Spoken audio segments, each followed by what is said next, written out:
do 162º dia. Isaías 18. Deus castigará a Etiópia. Como vai sofrer a nação que fica às margens do rio da Etiópia, a terra onde se ouve o zumbido de insetos. Esse país nos manda os seus mensageiros que descem o rio Nilo em barcos feitos de junco. Mensageiros velozes, voltem para casa.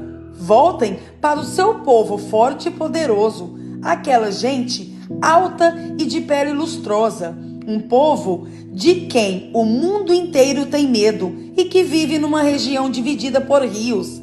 Escutem, todos os povos do mundo, todos os moradores da terra, vejam a bandeira que será levantada nas montanhas e ouçam o som da corneta.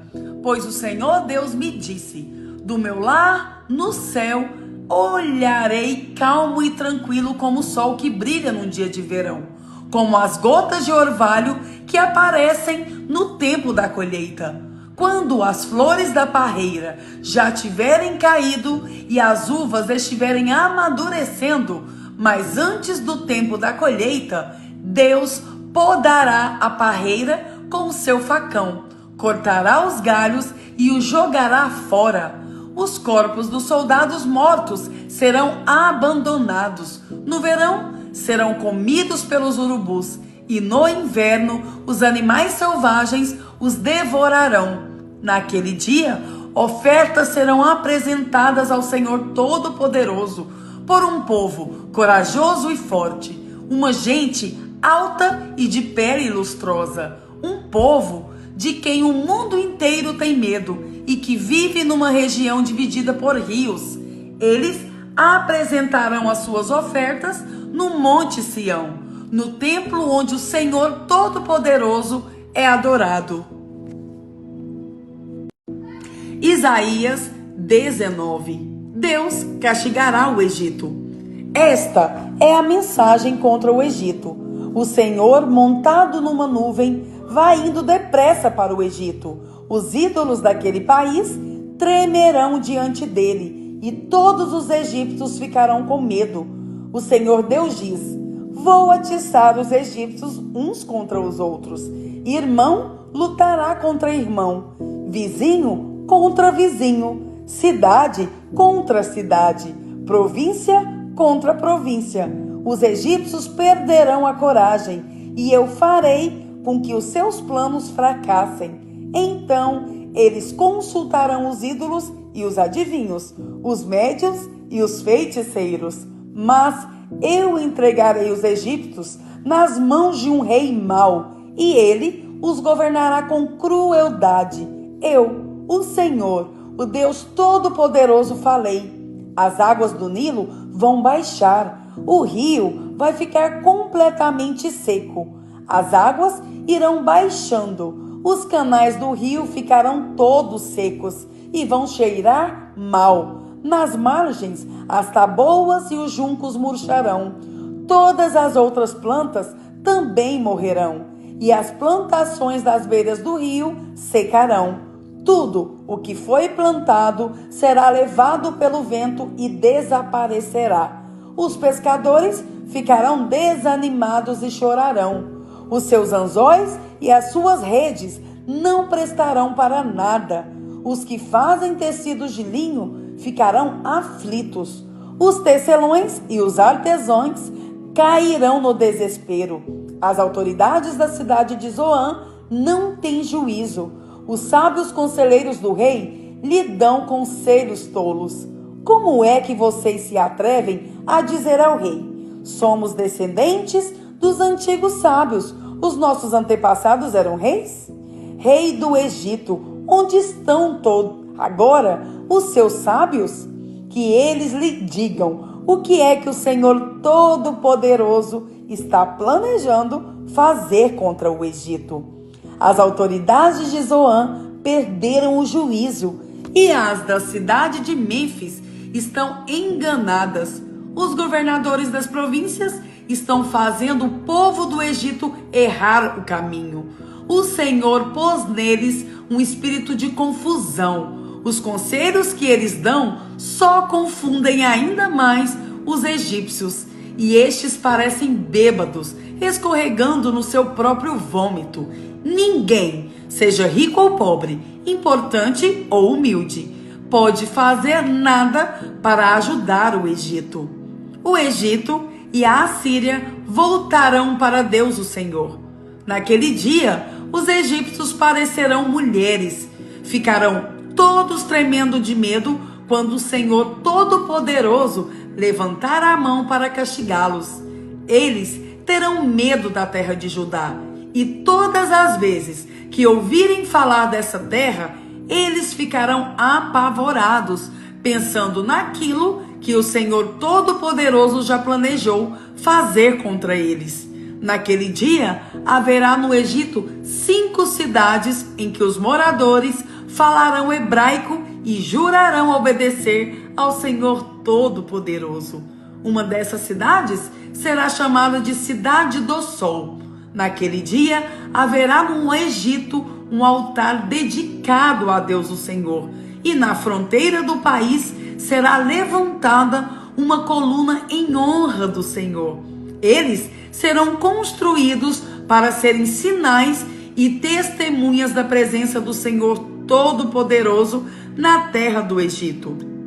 E quando os egípcios forem perseguidos e clamarem ao Senhor pedindo ajuda, ele lhes enviará um Salvador e defensor que os livrará dos seus inimigos. E o Senhor mostrará aos egípcios quem ele é, e eles o conhecerão. Eles adorarão o Senhor e lhe apresentarão sacrifícios e ofertas de cereais. Farão promessas ao Senhor e as cumprirão. E o Senhor ferirá os egípcios, mas depois os curará. Eles se arrependerão e voltarão para o Senhor, e ele atenderá os seus pedidos e os curará. Naquele dia haverá uma estrada ligando o Egito com a Assíria. Os egípcios irão até a Assíria e os assírios irão até o Egito, e juntos os dois povos adorarão o Senhor. Naquele dia, estas 3 nações, Israel, Egito e Assíria, serão uma bênção para o mundo inteiro. O Senhor Todo-Poderoso as abençoará, dizendo: eu abençoo o Egito, o meu povo, a Assíria que eu criei, e Israel, o meu povo escolhido. 2 Coríntios 3, a nova aliança. Quando dizemos isso, será que estamos começando a nos elogiar a nós mesmos? Por acaso, como acontece com alguns, nós precisamos entregar cartas de recomendação para vocês ou pedi-las a vocês? Vocês mesmos são a nossa carta, escrita no nosso coração, para ser conhecida e lida por todos. Sim, é claro que vocês são uma carta escrita pelo próprio Cristo e entregue por nós. Ela não foi escrita com tinta, mas com o Espírito do Deus vivo. Ela não está gravada em placas de pedra, mas em corações humanos. Dizemos isso por causa da confiança que temos em Deus por meio de Cristo. Em nós não há nada que nos permita afirmar que somos capazes de fazer esse trabalho, pois a nossa capacidade vem de Deus. É Ele quem nos torna capazes de servir a nova aliança, que tem como base não a lei escrita, mas o Espírito de Deus. A lei escrita mata, mas o Espírito de Deus dá a vida. Quando a lei, que traz a morte, foi gravada em placas de pedra, a glória de Deus apareceu e o rosto de Moisés ficou brilhando. O brilho do seu rosto já estava desaparecendo quando ele entregou as placas ao povo de Israel. Mas, mesmo assim, esse brilho era tão forte que os israelitas não podiam fixar os olhos em Moisés. Se o domínio da lei veio com tanta glória, quanto maior ainda é a glória que acompanha o domínio do Espírito de Deus. A lei que condena as pessoas teve glória, porém, muito mais glória tem o Espírito, que traz a salvação. Pois a glória que antes era tão grande não é mais nada por causa da glória de agora, que é muito maior. De modo que, se houve glória naquilo que durou somente um pouco de tempo, muito mais glória tem aquilo que dura para sempre. E porque temos essa esperança, agimos com toda a confiança. Nós não fazemos como Moisés, que cobria o rosto com um véu, para que os israelitas não pudessem ver que o seu brilho estava desaparecendo.